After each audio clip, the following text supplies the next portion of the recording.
بسم الله والصلاة والسلام على رسول الله. ازيكم عاملين ايه؟ النهارده جايبين لكم اسعار اوبر الجديدة 2023. اوبر بصراحة يعني الاسعار ما زادتش جامد قوي، يعني هو السعر زاد ربع جنيه، حاجات بسيطة. بس انا طالع اشكر اوبر ليه بقى؟ عشان اوبر هي الشركة الجريئة اللي خدت اول خطوة، يعني اول شركة تاخد الخطوة دي. كل الشركات مرعوبة وخايفة، لكن شركة اوبر خدت الخطوة دي. دي الحاجة الكويسة اللي عملتها اوبر. هي عندها مشاكل كتير، بس انا بتكلم دي الحاجه الكويسه، وانا هكافئكم بسبب الحاجه دي. شفت الفيديو اللي كنت بشتمكم فيه من حوالي اسبوعين او اسبوع؟ انا هشيل الفيديو ده يا عم عشان خاطر الحركه اللي انتوا عملتوها. انا عملت فيديو امبارح بخصوص زياده اسعار البنزين، واول شركه اتجرأت وخدت الخطوه دي هي شركه اوبر. دي اول حاجه، هي زودت الاجره في القاهره واسكندريه، واول مره يعني الاحظها تبعتها لنا او تبعتها للناس كلها، ان هي زودت السكوتر كان مطحون مظلوم طالع عين امه اليومين دول، ما بيظهرلوش الوجه. ليه السكوتر ما بيظهرلوش الوجه؟ الناس دي مش شغاله زينا يعني، ولا دول ولاد الشغاله؟ فالمفروض انت ظهرت لنا العربيات تظهر لنا السكوتر. الناس دي طالع عين ابوها ومحدش بيدور عليها ومحدش بيتكلم عنها، وانا عن نفسي ما اعرفش عنهم اي حاجه. في كباتن من السكوتر قالوا لي هنيجي نتكلم معاك بخصوص السكوتر، عشان انا ما اعرفش عنه اي حاجه، عشان الناس دي مطحونه ومحدش دريان بيهم خالص. وتاني حاجه بقى، الناس بتاعت المحافظات يا ترى زادت ولا ما زادتش؟ يا ريت تبعتوا لي الناس اللي في المحافظات اللي شغاله اوبر، زادوا ولا ما زادوش؟ عشان خاطر البنزين ده زاد على الناس كلها، مش علينا احنا بس. ولا احنا عشان بنتكلم وبنقول وفي كذا حد بيتكلم عن الكباتن اللي شغاله بالعربيات في القاهره واسكندريه، انتوا واخدين بالكم من القاهره واسكندريه؟ ولا دول بيجيبوا لكم فلوس اكتر؟ فلازم تخلي بالك من السكوتر، من الناس بتاعت المحافظات، من الناس عندك فئه التاكس. هو مش كتير، بس برضك تخلي بالك من المنظومه كلها، ما تبقاش مع واحد والتاني لا. ولا احنا عشان بنتكلم؟ لا، الناس دي نجيبها برضك ونتكلم عنها في يوم. فانا بس النهارده طالع اوريكم الاسعار الجديده بتاعت شركه اوبر، وهجيب لك برضك الاسعار القديمه والاسعار الجديده. يعني نقول منشور اللي بعتينه النهارده بيقول لك: نحن حريصون على ان نقدم لك فرصه ربح افضل على المنصه، ومن اجل ذلك قامت اوبر بمراجعه اسعار المنتجات تزامنا مع زياده اسعار البنزين، مع ضمان استمرار ملايين الركاب في التنقل حول المدن بدون ضغوط. ملخص الاسعار في القاهره، يعني بيقول لك هو زود الاسعار، بس هو عاوز يزودها اكتر، بس ما زودهاش عشان خاطر الركاب تفضل تركب في اوبر وتفضل شغاله مع اوبر وما تسيبش اوبر وتروح للشركات التانيه. دي حاجه ما فيش مشكله، كلنا عارفينها. لو زود الاسعار مثلا خلى الكيلو ب 4 جنيه ب 5 جنيه، هو قادر يعمل كده، بس بيقول لك عشان خاطر الركاب تفضل معاه، ما علينا، واحنا ما فيش مشكله بالنسبه لنا. الاسعار بقى اللي جايبها لك بالنسبه لاكس في القاهره، انا معيش اسعار اسكندريه، دي اسعار القاهره، بس في ناس تاني يعني باذن الله نبقى نجيب لكم اسعار اسكندريه في يوم.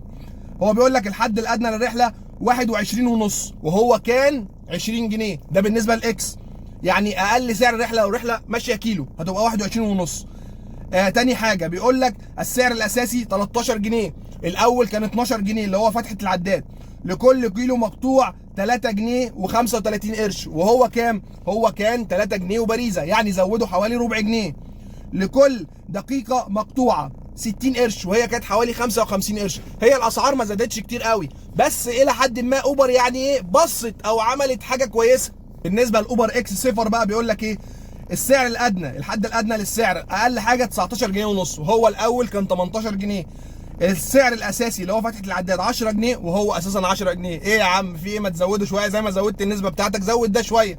بالنسبه لكل كيلو مقطوع 3 جنيه وشيلن، وهو كان 2 جنيه 75 قرش، فهو كده زوده حوالي 30 قرش. يعني هو ايه؟ ساب السعر الاساسي اللي هو فتح العداد وزود سنه في سعر الكيلو. ما علينا، ده السعر القديم بتاع الاكس لو انتوا فاكرين. بالنسبه لكل دقيقه مقطوعه 60 قرش، وهي كانت 55 قرش زيها زي الاكس، الى حد ما معقول. هنا هو بيقول لك الكومفورت السعر الادنى 27 جنيه، وهو كان حوالي 25 جنيه. السعر الاساسي 16 جنيه وربع اللي هو فتحه العداد. لكل كيلو مقطوع 4 جنيه 87 قرش، هو كان حوالي 4 جنيه و50 45 قرش. لكل دقيقه مقطوعه 76 قرش، وهو كان حوالي 70 قرش.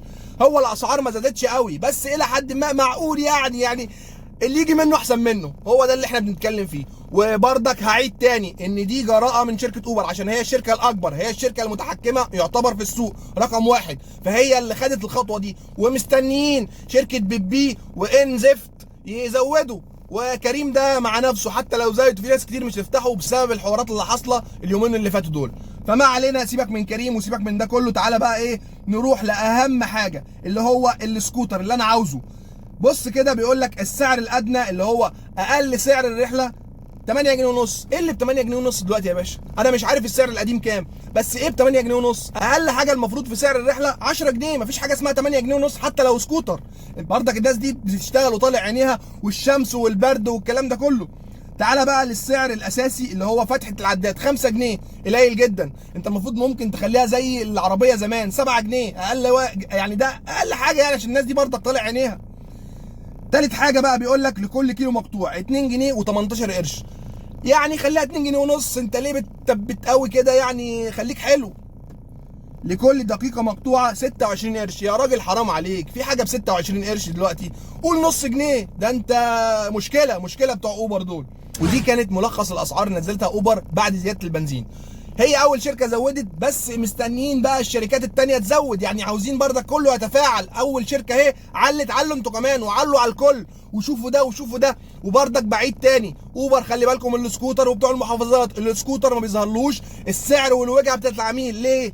فالناس دي برضك شغاله زيهم زينا، احنا شغالين بعربيات وهم شغالين بسكوتر، فخلي بالك برضك من الناس دي. ويا ريت الشركات التانيه تنجز شويه، عشان احنا باذن الله اليومين الجايين عاوزين نوقف شركه ديدي خالص. شركه ديدي نايمه في العسل، مديها الطراوه. وخلي بالك عشان ديدي بتبعت لك الرساله بتاعت ان انت تاخد زيرو عموله، مش عارف يوم الجمعه ويوم الخميس وحاجات زي كده، ولو انت دوست بس موافق بيخصم الفلوس عليك بالسالب. عشان في ناس كتيره بعتت لي النهارده ان هو اتخصم عليه 30 و35 و40 جنيه بالسالب. ليه؟ عشان هو بس داس موافق. طب انا افرض مش شغال النهارده، لازم تحاول تبعت لي الكلام ده، او انا اشحنه لك او الكلام ده، لكن ما تاخدوش مني وانا مش واخد بالي.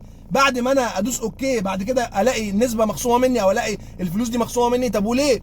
يا ريت شركه بيبي تخلي بالها شويه من الموضوع. شركه بيبي دي عملت علينا كلنا بيبي، فيا ريت تخلي بالها من شغلها وتعلي السعر شويه، عشان كل حاجه غلت، قطع غيار وبنزين وده وده واكل وشرب وكل حاجه. فدلوقتي هنطلع رحلات ببلاش ليه؟